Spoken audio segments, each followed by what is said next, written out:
Well, it's hard to believe, but indeed we have arrived at the final PGA Tour event of the season. We call it the Tour Championship, and you know this is your golf betting show of record. Welcome to Cash Out with the Coaches. I am the coach, and he is one of the top instructors in all of the land, Travis Fulton. Trav, hard to believe, the top 30 have arrived, and I'm telling you what, coming off a week that was as good a finish and a round on Sunday as I can remember ever. Not very often that you get to see an exhibition that's probably the greatest driving exhibition and putting exhibition in the same group. I mean, Cantlay, positive 14, strokes gained putting, the best ever in the strokes gained era. Incredible. And then Bryson, positive 8 or 9 strokes gained driving.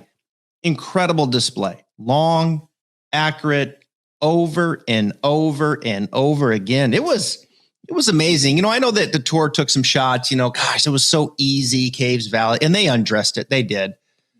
But I kind of like it once in a while. Why not? This is what the tour wants. They want these big names, bomb and gouge, go get it. Bryson's the most polarizing name in the game. And they delivered. They delivered incredible drama. I loved it. And Cantlay, man, I had him in the Ryder Cup before, but he's worked himself in now as the number 6 spot. How can you not be? And everybody knows how I feel about Patrick Cantlay. It's nothing personal. I think he's awful for the game. I think he's a great player, but he just literally has no pulse. But that's my problem. It's not a Patrick Cantlay problem. But it would have been better if Bryson would have won that event. But with that being said, that was as high a level of golf. And you're right. Minus 27. It was like the 2 highest score. There's all these records that were broken. We know that. Yeah. But the way they were doing it and the way and the putts they were making, the drives they were making, and then on 17 in regulation for Cantlay to still make a bogey and Bryson make the bogey and then make the putt on 18. It was just so good. But with the good, before we get to this week's Tour Championship, came a little bad. There's still so much negativity surrounding BrysonDechambeau. And Travis, this morning, it just came out that per the commissioner, if anybody calls BrysonDechambeau anything but his real name, that is grounds for complete expulsion from any tournament that you are at. What do you think about that today? Geez, I don't know how you police this, this whole situation. And I tweeted this out. It's like, if you're going to go down this path and it's this big of an issue, then I think it probably needed to be let off with a suspension of Brooks Koepka, because he's the one that has created this situation. And there's policy against exactly what Brooks did to Bryson in the public spotlight, and now it's blown up to this situation. There's policy right now for that. And maybe he did get suspended and we don't know about it, which is very well could be the case with the tour. Yeah. But I hope that's where it started, because he clearly has crossed the line, and here we are in this situation. Now, that's first and foremost for me. Secondly, man, this is a slippery slope. This is a very slippery slope if we're going to go down this path as a sport, that you can't call someone anything other than their last name. Think about that. Now, where are we going to go from here when someone else raises their hand and there's this little tiff? Hey, he said this. This is turning into, Daddy, he called me a name kind of situation. This whole thing, again, to me, it started, kind of got out of hand. It probably needed to be nipped right away with suspending Koepka in the situation that he put it out here. And now we're going down a very, very slippery slope. Yeah, I don't know how it got to this point, because I think it was fun at first. And we said the rivalry's good, and let's just put them together, and then they hash it out, and then we move on. The tour decided not to do that. Other tournaments decided not to do that. And so now here we are. And then you factor in that NBC, I thought they did a good job on the coverage, but boy, did Paul Azinger make such a big deal about the one shot where Bryce was lining it up. Then he turned and he said, Patrick, can you please stop walking? Mm-hmm. And they thought he said watching, which changed everything. And then they figured out 3 or 4 minutes later that he said walking because he saw him in his peripheral. They made that a big deal. So Bryson is a great heel, but they've turned him into a heel. He's great for the game. And I think it drives me nuts at this point, Trav, when people say, oh, Bryson's a big baby or Bryson's not good for the game. He is the most polarizing figure in all all of the sport, Mm-hmm. and it's not close. So when people say he's not good for the game, it's so short-sighted. It is. There's people now that aren't golf fans that are watching golf, and they got that Sunday, and that only raises the level of interest. It's only good, but with a little bad. But that's what being a heel and a bad guy in movies, wrestling, boxing, whatever, is all about. Yeah. And now we finally have one in golf, and I think it's great. I really, really do. Yeah, I think the tough part with Bryson is he doesn't want to be that guy. I believe that. I don't, I've never talked to Bryson about this. Actually, I'm going to take a step back for a second. The situation that Azinger made such a big deal about, I played golf with a former tour player yesterday, and he's a caddy still on tour. And I asked him, like, how often does that happen? He's like, it happens more than you think. Little things like that. Hey, careful. You're in my, like, naturally it's going to happen. Someone's going to, you're going to just not knowing you're out there every day. You lose. Oh shoot. Sorry about that. It happens. That whole thing's blown out of proportion. Oh, now there's a big rivalry I see between Cantlay and Bryson. Come on, people. I mean, let's just take a step back, pump the brakes a little bit. That's not a major situation. Did it probably irk Cantlay at the time in the heat of the battle? Perhaps, but this is not a situation that is anywhere close to what we've seen with Bryson and Brooks played out. And, Bryson, like I've said before, he doesn't know how to handle the situation because I don't think he wants to be the heel. I don't think he wants to be the bad guy. No, but I think his immaturity, his emotional instability, the way he handles this, knowing or unknowing, has added fuel to it, right? So he doesn't know how to get out of the situation, and it just keeps building and building. And now the tour's trying to step in and protect him a little bit. And I think he could have defused it to some degree. But at the end of the day, all of this. That's it, Trav. You just hit it. Sorry, continue. I was going to say all of this, though, was stemmed from the bullying that has occurred from Koepka. But Bryson just doesn't know how to diffuse the situation. And here we are. I think Bryson is a baby face at heart. You saw how many times over the weekend where, like on the first tee, for instance, when his caddy grabs the iron on purpose, and then they go back and get the drivers to get the big applause. He wants to be loved. He wants to be the Arnold Palmer of today. He wants people to say, hit that shot, and then he hit that shot, and we root for you. Mm-hmm. And he does it. That's why it makes him so polarizing. But now moving forward, all he has to do is get in front of a camera and just talk. He's never done that about this situation. He's never done that. And that's right. If it was me, I'd just get there and say, listen, this is fun. We're going to move on. We're professionals, and we've got bigger fish to fry. And then all of a sudden, it's over. It's over.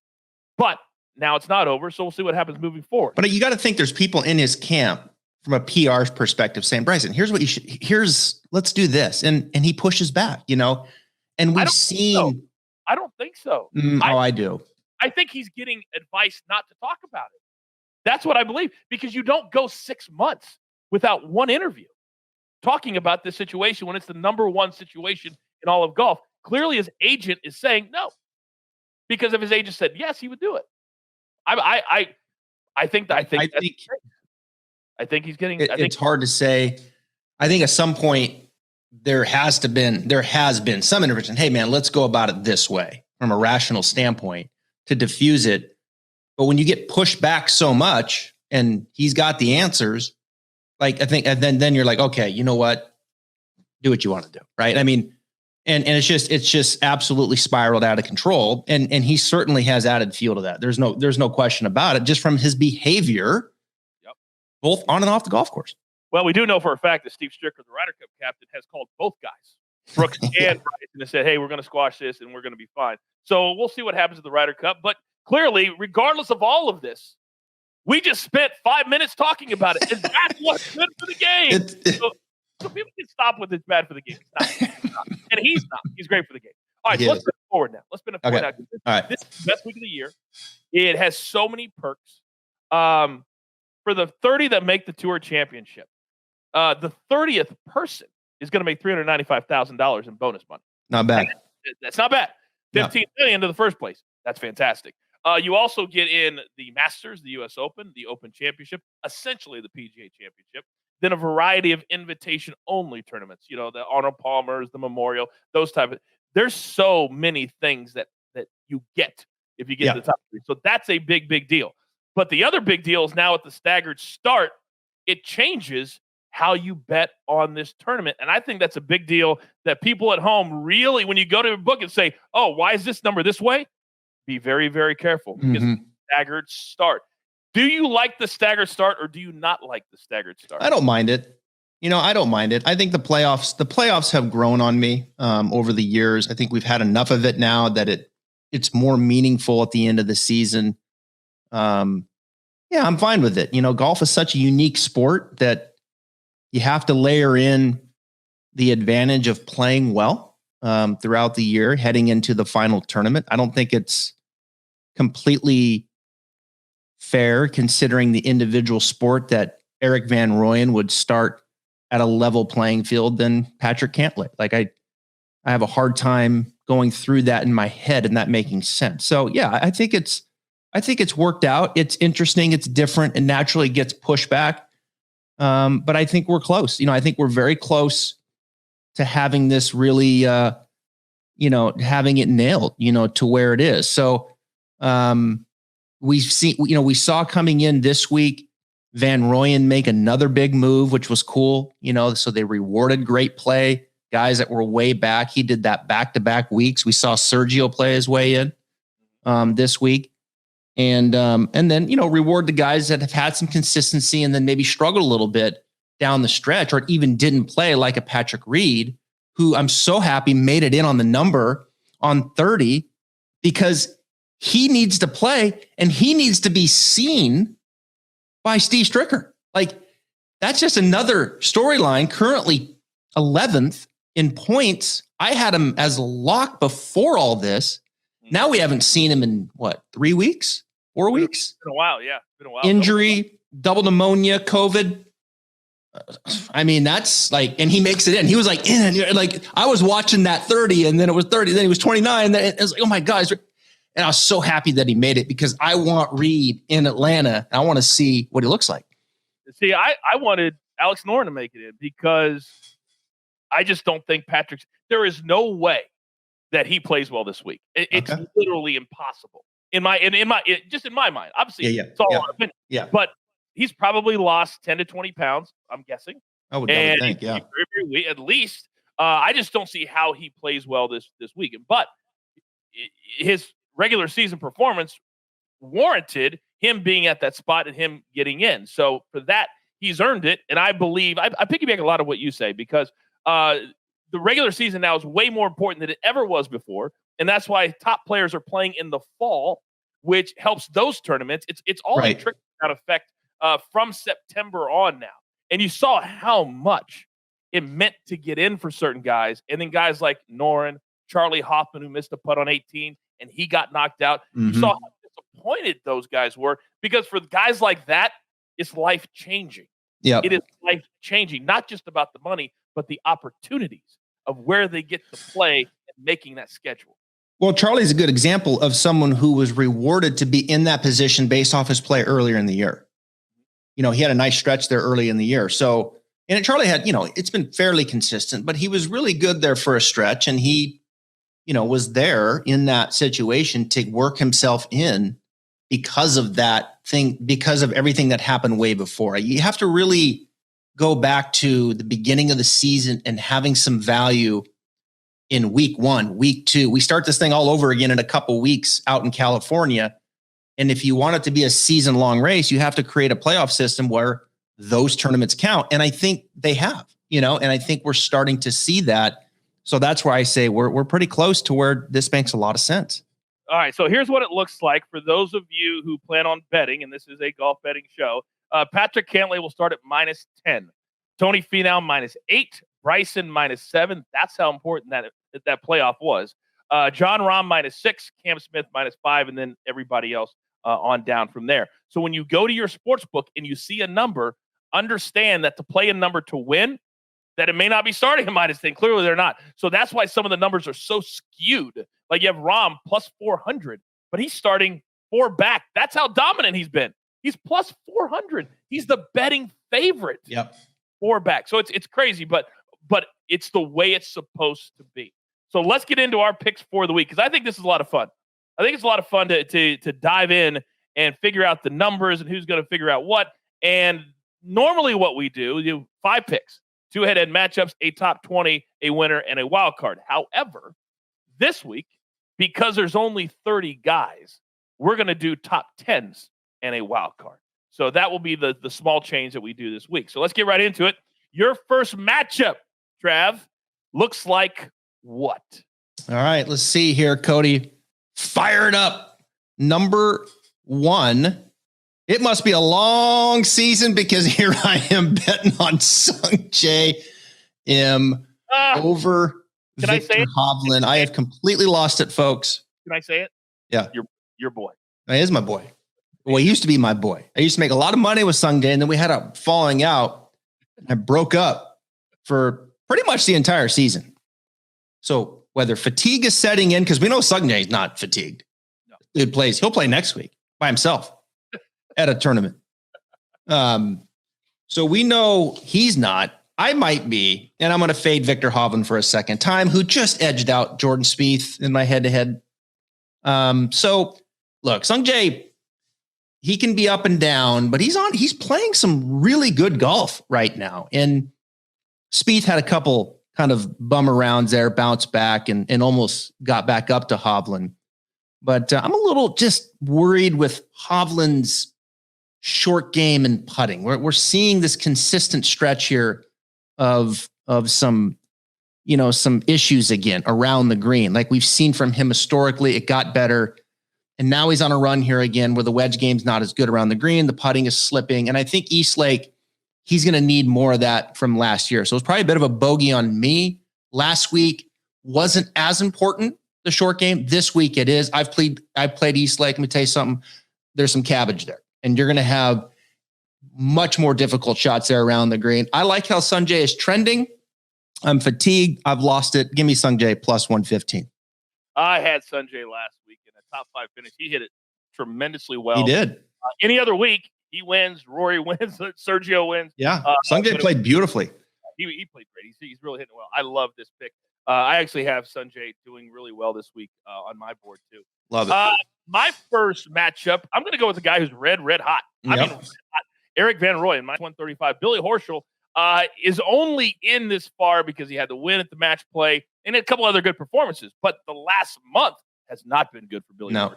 He's not playing good. He's not hitting the ball well. And Van Rooyen, just to get in, had to shoot 66 on Sunday, 65, and he did that. That shows me that the pressure is not bothering him. So only laying 35 cents, and the way he's playing to get in. Remember, 5 weeks ago, this man was outside the top 125, and now he's in the Tour Championship. That's how good he is playing. Give me Van Rooyen. Lock in my first matchup. Yeah, I like it. It kind of gets the feeling that EVR now is playing a little bit on house money, right? He's made it. Yeah. Top 30. What a run. I mean, kudos to Eric Van Rooyen to make it in the last 2 weeks. What a great run. I love this pick. Horschel, certainly another recipient of good play earlier in the season. He's won the FedEx Cup. He's a ways back. I think he knows he's not going to play in the Ryder Cup. So why not? House money. Let's go, EVR. Keep it going. It's still one of my favorite stories of all time. The year he won the FedEx Cup, his wife was on a morning drive 2 days later, and they talked about opening up the computer and looking at their direct deposit, and it was like $13 million. Yeah. Wow. She said, we didn't even know what to do. We didn't even know what to do. I think know what to do. I know a lot of things that I would do. All right. Your second matchup looks like what, Trav? All right. Second matchup. I'm going to keep going. Sam Burns plus 115. I'm invested in Burns. I've been touting him for years and telling you, man, this guy is coming. He's the real deal. He's from Louisiana. We're back in the South.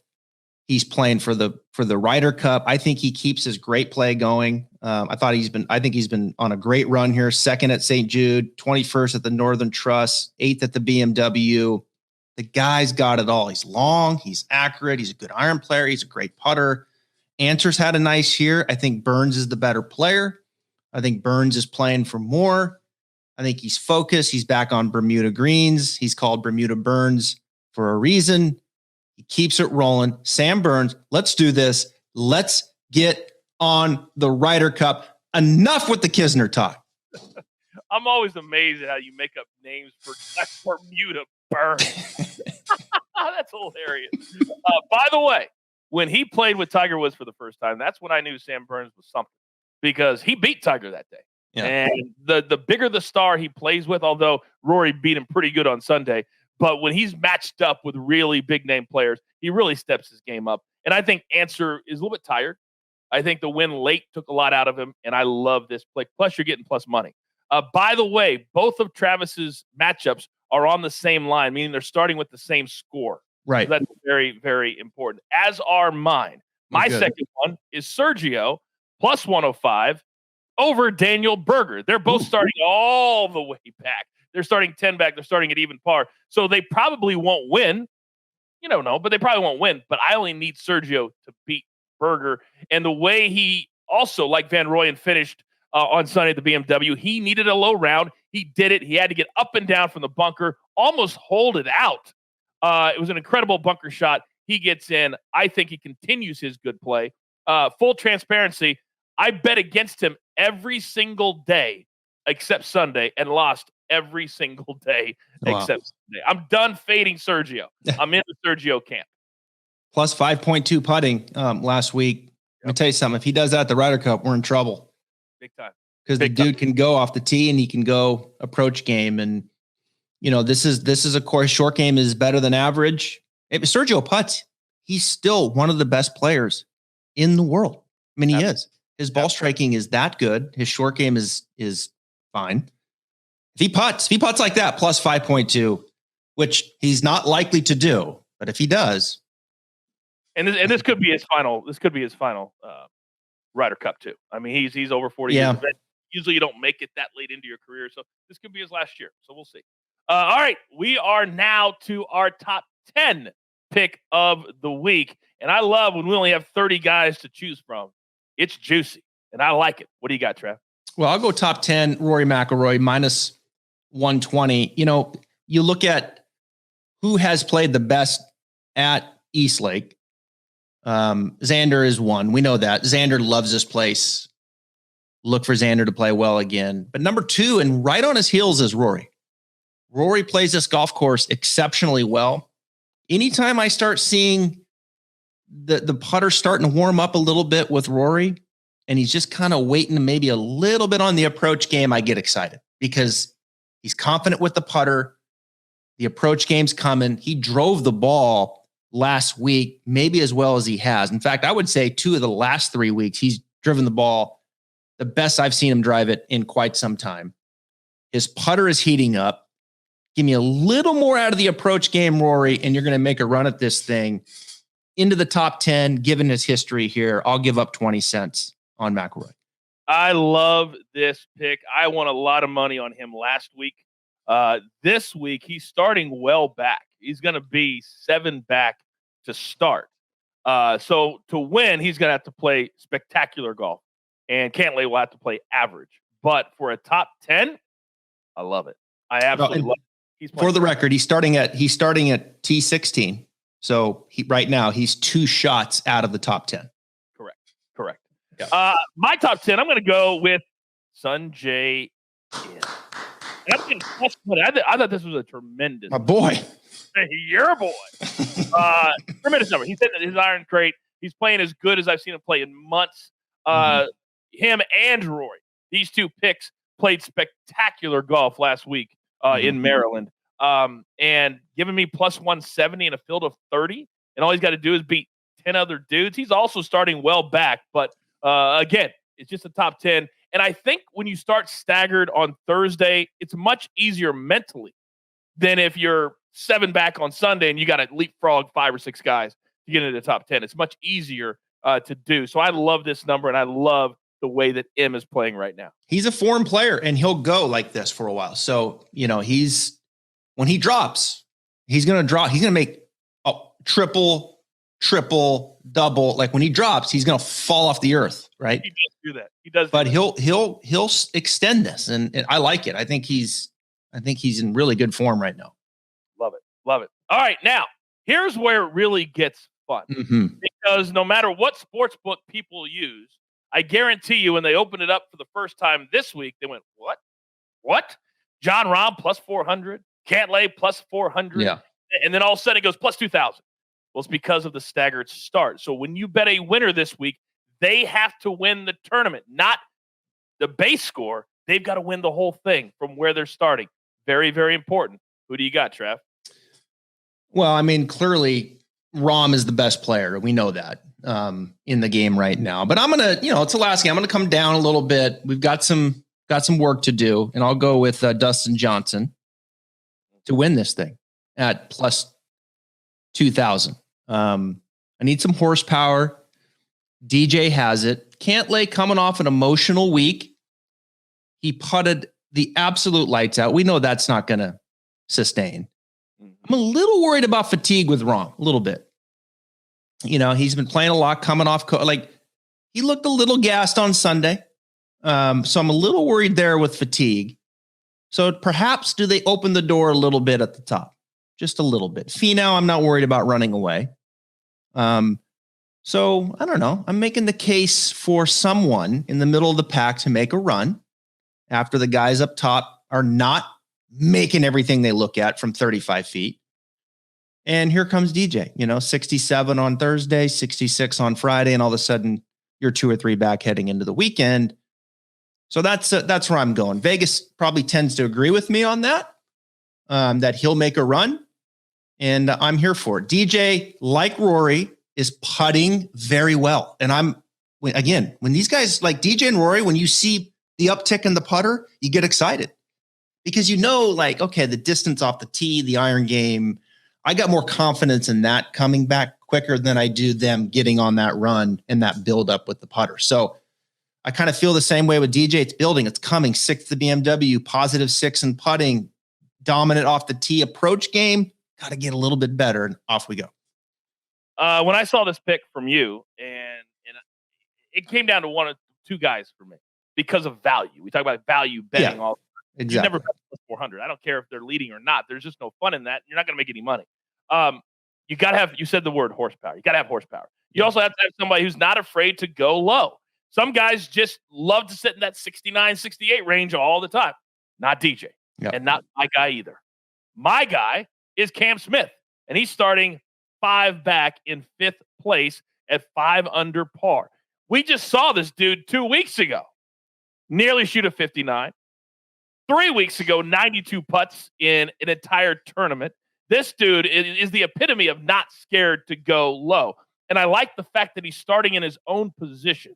He's starting in 5th. His name is all by itself. I think that's going to help him. And I think you also brought up a very, very good point, Trav, that the guys above him, the last 2 weeks have been in very, very emotional tournaments.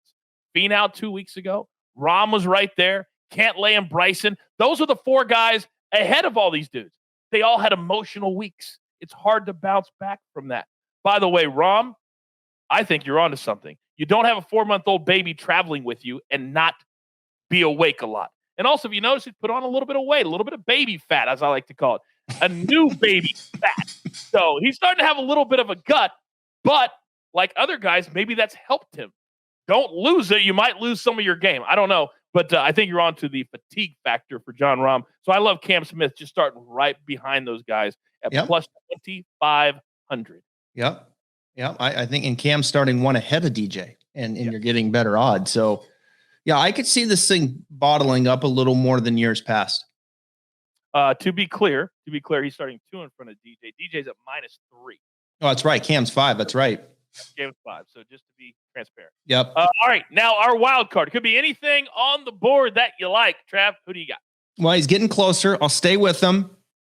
JT plus 230, top 5. And again, we're waiting on this putter to kind of click, and it's showing signs, and when it does, off he goes. 4th at the Northern Trust. The US Open, he played well. We know he did at the Players. So hasn't been a great year for Justin Thomas. He's looking to salvage some things here. The Ryder Cup's out ahead. And I think his form, I think it's all there. Like everything looks good. Now we just need the ball to go in the hole. and when the ball starts going in the hole for him and his confidence goes up, JT will make that run. And when he makes that run, it's like this unconscious run where he just looks like he runs out of holes. So I like JT, looking for some odds. I'll come down the board, need some horsepower. There's my boy. The Tour Championship is always big game hunting. It's always the biggest games at the top. Rarely do you see an Eric Van Rooyen making a charge on Sunday. So picking a big name to finish top 5, very, very smart. I'm going to do the same thing. I'm going to go DJ top 5, and I got a great number on him, plus 270. And you're getting that value because of where he is starting. Right. So all he has to do is gain 3 shots. That's it. He's starting 3 shots out of the top 5. So, or 2 shots out of the top 5, technically. So I love plus 270 and the way he's playing, and the fact that he and JT, they weren't a part of the coverage because they were too far back. But then Sunday they were dynamic, but you never saw them. You just saw their score. And I think that burns them a little bit. I don't think they like to have everybody talking about Bryson and Patrick and all those guys. I think they want the focus again. DJ and JT. I think they both finish in the top 5, to be honest. I really. The tour wants those guys to make a run, right? I mean, the tour wants DJ, JT, and Rory to make a run. Those are the 3 that they want to make a run. So, I think it'll be interesting course setup this week, how they go about it. The rough can be very penal there. This is not Caves Valley by any stretch of the imagination. So no. It'll be interesting to see some of the course setup here to maybe perhaps promote a bit of a run from some of the bombers that are coming all the way back. I don't know. I'm just kind of speaking, but if there's 3 names that they want to go, it's those 3. And then obviously add speed to that equation. The only thing worse than the number 1 player just running away and hiding and making it a boring 4 days would be if that was Patrick Cantlay that was running away and hiding, because they don't want that. They don't want that. They don't. They do not. They may want Cantlay winning, but they wanted to win like he did last week. They wanted to do that again, not be at 25 under par and just tipping his hat on Sunday for everybody to clap and say, "Here's your $15 million." You want Bryson winning, and everybody yelling Brooksy and getting kicked out Sunday night. Oh my God. 30,000 people get kicked out of East Lake for yelling as he's raising the trophy. How hilarious would that be? Final thoughts, Trav. We have one more show. Yeah. Ryder Cup preview, and then we're going to take a little bit of a break in the fall. At least we think so. But your final thoughts heading into the tour, the championship. Well, I'm excited. It's 30 guys. This is a fun time of year because, you got NFL right around the corner. And we also got the Ryder Cup right around the corner. I'm excited to talk about the Ryder Cup. There's some implications here this week, big implications on both sides that are going to play out here. I'm fascinated to see what Patrick Reed looks like. I'm really interested to see if Sam Burdens can take the next step. I think Daniel Berger's got to take the next step. So those are the 3 in my mind that are playing this out, but there's others thinking, look, Webb's right there. Scheffler's right there, but Webb's not playing this week. So I'd like to move on from that. I don't think Scheffler's the player as a Burns. I don't think Kokrak's the player that Burns in. So I'm really interested to see how all of that shakes out this week, in addition to who is going to win the $15 million. Yeah.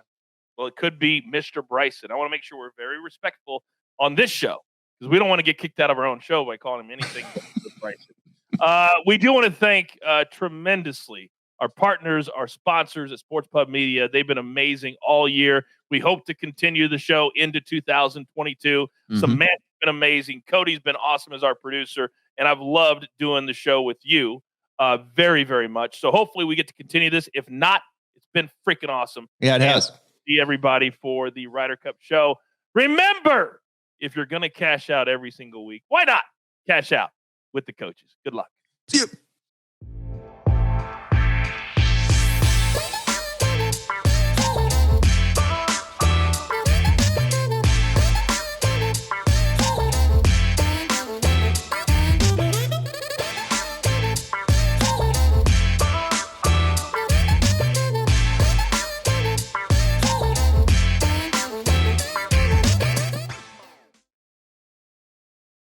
Hey guys, what's good? This is the coach. You may know me from PGA Tour Live, the Golf Channel, or even ESPN.